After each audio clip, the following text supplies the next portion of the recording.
सबसे पहले press conference में विदेश सचिव को बिठाना, ये पाकिस्तान को मैसेज दिया गया कि हमारे यहाँ सेना कंट्रोल नहीं करता है। चाहते तो उनको नहीं भेजते ना, दोनों सेना से जो है बुलवा देते, लेकिन यहाँ पर क्या देखे कि ये देश डेमोक्रेटिक है, तुम्हारे जैसा नहीं है कि मुनिरबा कुछो कहेगा तुम लोग मान लोगे, ऐसा नहीं होगा। यहाँ सेना से कंट्रोल नहीं होता, बीच में सचिव बैठेगा। हर चीज़ में इंडिया में नियम से होता है, इसीलिए विंग कमांडर और उससे ऊपर के अधिकारी को नहीं बुलाया गया कि कहीं वो सेक्रेटरी बराबर हो गया तब फिर प्रोटोकॉल के तहत कहाँ किसको बिठावेंगे। तो हायरार्की में जो सचिव से नीचे रैंक का 2 सेना का अधिकारी था उसको बुलाया। अगला क्या देखे कि ये सचिव जाएंगे या ये 2 सेना का अधिकारी जाएगा, ये तय कौन किया? ये तय किया प्रधानमंत्री या कैबिनेट। इसका मतलब हमने क्या मैसेज दिया कि हमारे यहाँ डेमोक्रेसी है। कौन प्रेस कॉन्फ्रेंस करने जाएगा वो हमारा राजनीतिक नेतृत्व तय करता है। तुम्हारे जैसा मुनीर कहीं कुछ जो बोलने लगता है वो नहीं बोलेगा। ये सबसे पहला चीज़ समझिएगा, जो पूरे विश्व को मैसेज गया, जिसके कारण क्या देख रहे हैं कि कोई पक्ष में बोलने के लिए नहीं तैयार है। अरे कुवैत तक नहीं तैयार हुआ बोलने के लिए। अब सुनिएगा, सेना और सचिव, क्योंकि उधर से हमला सांप्रदायिकता को बढ़ाने के लिए करने का प्रयास किया गया था, जो बोला कि हिंदू है उसको गोली मारते हैं, तो उसी को हम जवाब दिए कि हमारे यहाँ मुसलमान, ये हैं मिस्री जी, ये कश्मीरी पंडित जो सचिव थे, और व्योमिका सिंह के बारे में कुछ नहीं बताया, लेकिन हिंदू है इतना मालूम है। तो क्या देख रहे हैं आप कि उसको मैसेज दिया गया कि हमारे यहाँ हिंदू मुसलमान ब्राह्मण ओबीसी कुछ नहीं है, देश के नाम पे सब एक साथ। इसलिए हम सबसे ज़्यादा बुलवाए कुरैशी से। कितने शानदार ढंग से आईएस का काम देखिए, पहले वो बैकग्राउंड तैयार किए कि देखिए हमारे यहाँ क्या कहते हैं उरी में हमला किया, हमारे यहाँ पार्लियामेंट पे हमला किया, पहले वर्ल्ड को दिमाग में डाल दिए। ये जब ब्रीफ कर ही रही थी तो इनको बुलाने का क्या ज़रूरत था? तो नहीं कहते हैं समझने वाले समझ गए बाकी सब अनाड़ी हैं। समझने वाले समझ गए कि ये ज्वाइंट ऑपरेशन थल सेना और वायु सेना का था, इसलिए उन दोनों को बुलाया गया। ये थल सेना से थी और ये वायु सेना से। इनके ही हिंदी को इधर जो है अंग्रेजी में बोला जा रहा था, वो इसीलिए इधर हिंदी में बोल करके देश के जनता को संबोधित किया गया। आज जितना मांगा था प्रूफ सबका मुंह बंद कर दिया।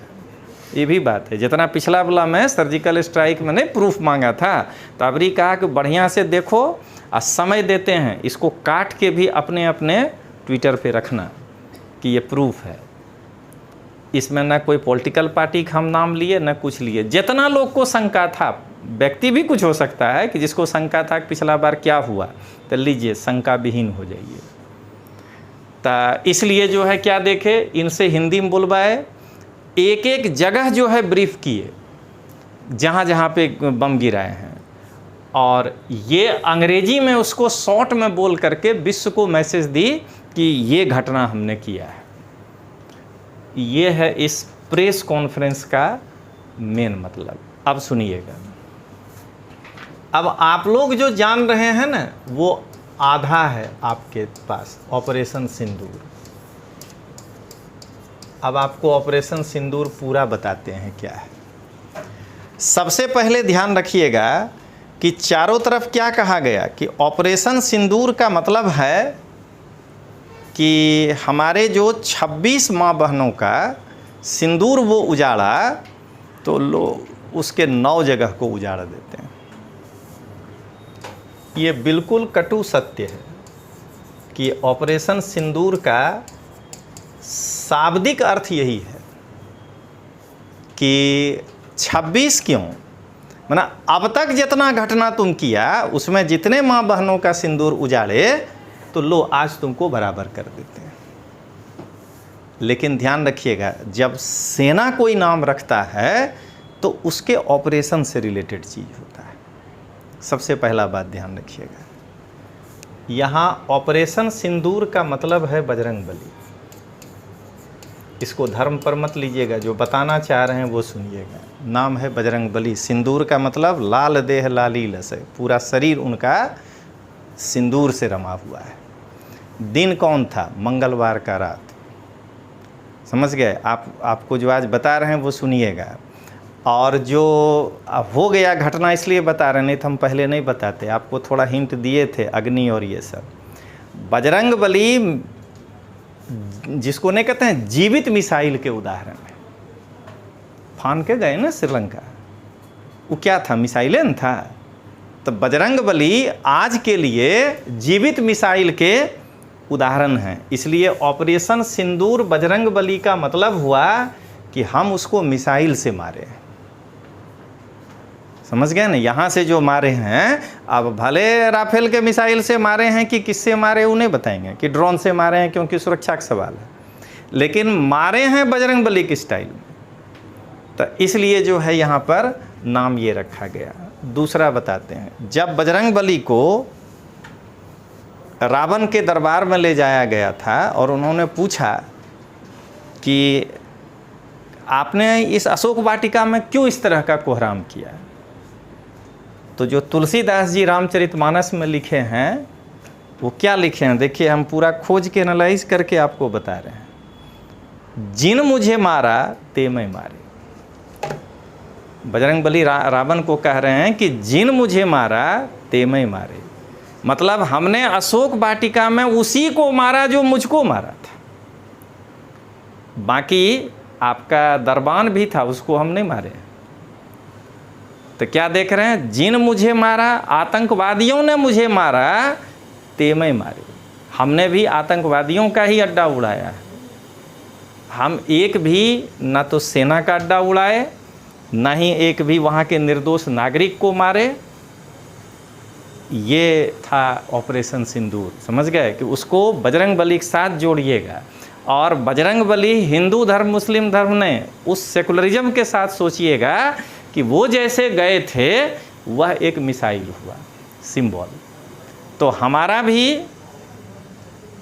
आकाश मारा है कि पृथ्वी मारा है उसको, कि अग्नि मारा है, पृथ्वी तो नहीं मारा है। अग्नि हो सकता है और आकाश, क्या कि या तो सतह से सतह या तो हवा से सतह।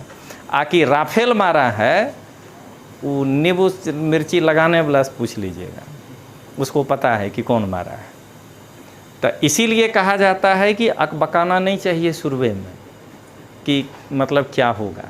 आप ये समझिए कि कोई भी देश होगा, इन्हें कि हम खाली नरेंद्र मोदी कह रहे हैं, इंदिरा गांधी भी था, तो कोई भी देश होगा ना, उस पर इतना बड़ा कांड किया है, वो छोड़ देगा क्या?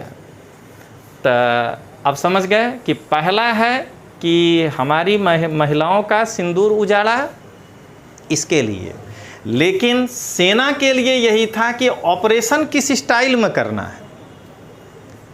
नौसेना का प्रयोग भी अगर हो गया होता तो यानी मिसाइलें से मारना पड़ता। समझ गए ना? तो इसीलिए क्या हुआ कि बजरंग बली का उड़ान आज के लिए मिसाइल का प्रतीक है, जो वो उड़ते थे। तो इसलिए हम लोग मिसाइल से मारे हैं। सेना के लोगों को टोटल को ये बात दिमाग में डाल दिया गया कि ऑपरेशन सिंदूर का मतलब ये है कि मिसाइल चलाने वाला सैनिक को तैयार पहले करना है। ठीक है? और आपको क्या बताए थे, देखे ना कि वहाँ ले जाना पड़ेगा ये। तो हमको अगर हमसे पूछिएगा तो हमको लग रहा है कि दो चीज़ इसमें यूज हुआ है। पहला तो वही नींबुए लगा है राफेल। समझ गए? वो अजय राय को माने कि जो गिरा है मकान उकान, उसका फ़ोटो उसको भेज दीजिएगा कि देखो नींबू मिर्ची क्या क्या हुआ है। क्योंकि राफेल ही उड़ा के इतना जल्दी ले जा सकते हैं ना वहाँ पे। अग्निबला में तो लॉन्चिंग पैड बनाना पड़ेगा। नहीं तो दूसरा क्या है, तो ड्रोन से गिराएं।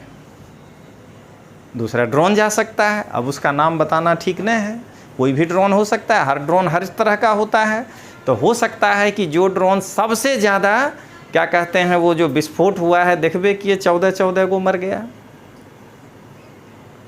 अरे भाई मसूदबा के घर में 14 को मर गया ना, तो नहीं बोला कि अच्छा होता कि हम भी मर जाते, तो उसको एगो चिट्ठी भेज दीजिए कि आ जाओ इधर, बचा खुचा पूरा कर देंगे तुमको, इसमें क्या दिक्कत है।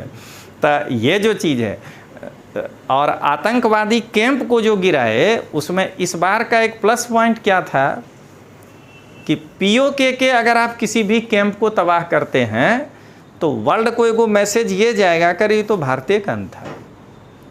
अबरी इंटरनेशनल बॉर्डर पार किए हैं, अब तक हम एलओसी पार करते थे, अबरी इंटरनेशनल बॉर्डर पार करके, और उसका जो 3-6 के बाद 7, 8, 9 3 जो गिरा है, 4, 6, 7, 8 और 9 जो नंबर था, हम बनाए हैं वीडियो, देख लीजिएगा आप लोग। तो वो जो अंतिम 4 है वो चारों पाकिस्तान के एरिया में, वो मतलब पीओजेके में नहीं है। तो यानी कि हम उसको मैसेज दिए हैं कि हम कहीं से घुस सकते हैं। उसके बाद समझिएगा, वो जो पाकिस्तान का चारों जो हम लोग गिराए हैं आतंकवादी कैंप, उससे भी बड़ा सिंबोलिज्म है।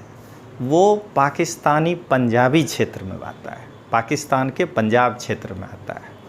तो नहीं जैसे किसी देश में आप कहते हैं कि सेना में सबसे ज़्यादा इस राज्य से लोग आते हैं, तब पाकिस्तान के सेना में दबदबा पंजाब का है, उसका भला।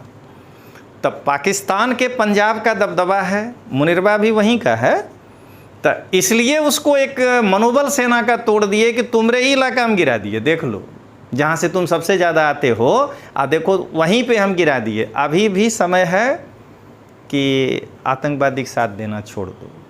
तो हम चाहते तो कराची भी गिरा सकते थे, लेकिन वहाँ गिराने का मकसद यही था कि जहाँ से सबसे ज़्यादा, दूसरा उसी पंजाब से जीत कर आता है शरीफ, यानी तुम्हारा पीएम भी वहीं का है, सेना भी वहीं का है, ठीक ना, और लंबा पीएम जो है लंबे समय तक उधरे से आते रहा है, पंजाब से, पंजाब और सिंध दो ही से आता है, तभी ना बलूच मांग रहा है। उसको तुम पीएम नहीं बनाया अभी तक कभी, या तो पंजाब बनता है या तो सिंध बनता है। सिंध से जब बनेगा तो बेनजीर भुट्टो का परिवार बनेगा, अब पंजाब से बनेगा तो शरीफ का परिवार बनेगा। तो क्या देख रहे हैं, उसको मैसेज दिए कि तुम्हारा जो पॉलिटिक्स का मेन अड्डा है ना, हम उसको उखाड़ने में सक्षम हैं, हम उसको गिरा सकते हैं। तो समझ गए आप लोग एक शॉर्ट में कि ऑपरेशन सिंदूर ये था, मिसाइल अटैक था, इसलिए हम वो नाम रखे, और सामाजिक रूप से भी मतलब ये एक बड़े परिप्रेक्ष्य को घेर रहा था, महिला वाला भी घेर रहा था, और इस अटैक को भी हम लोग जो है देख रहे थे। तो इसको एगो जो गिराया वो तो हम कमेंट के साथ बोले हैं, अपने शॉर्ट्स में फिर बोल देते हैं। जगह का नाम देखिए कितना अच्छा रखा है, नुजर बताएगी, बोलिए नाम रखा है मरकत ए सुभान अल्लाह, कितना बढ़िया नाम है, सुभान अल्लाह। काम वहाँ क्या कर रहा था ये लोग, घटिया वाला। तब वो जो सुभान अल्लाह के पास जो बम गिराया वो क्या था, वहीं तो मसूदबा का वो मेन था अड्डा, जहाँ कि उसके 14 लोग गए। और अंतिम सुनिएगा, परसों आपसे पूछे थे, हम थोड़ा दिन गलत बताए, हमसे नहीं हुआ था, कैलकुलेट कर पाए थे। 13वीं तक इंतज़ार किए, 13वीं को ही बम गिराए हैं। हिंदू समाज में 13 तक जो है सब क्रियाक्रम कंप्लीट होता है, देख रहे हैं ना। तो 13 को क्रियाक्रम कंप्लीट जब अपने देश में हो गया, तब उसको सिंबॉलिक मैसेज दिए कि वो 13वां दिन ही था रात का जिस दिन हम लोग बम गिराए हैं, ठीक है। तो चलिए, अब नींबू पानी वाला कोई अब एक काम ये भी किया जा सकता है कि उसको कहा जाए कि उसको उससे निकाल लो, निचोड़ के पी लो, पेट उट अगर ख़राब हुआ होगा ठीक हो जाएगा तुम्हारा।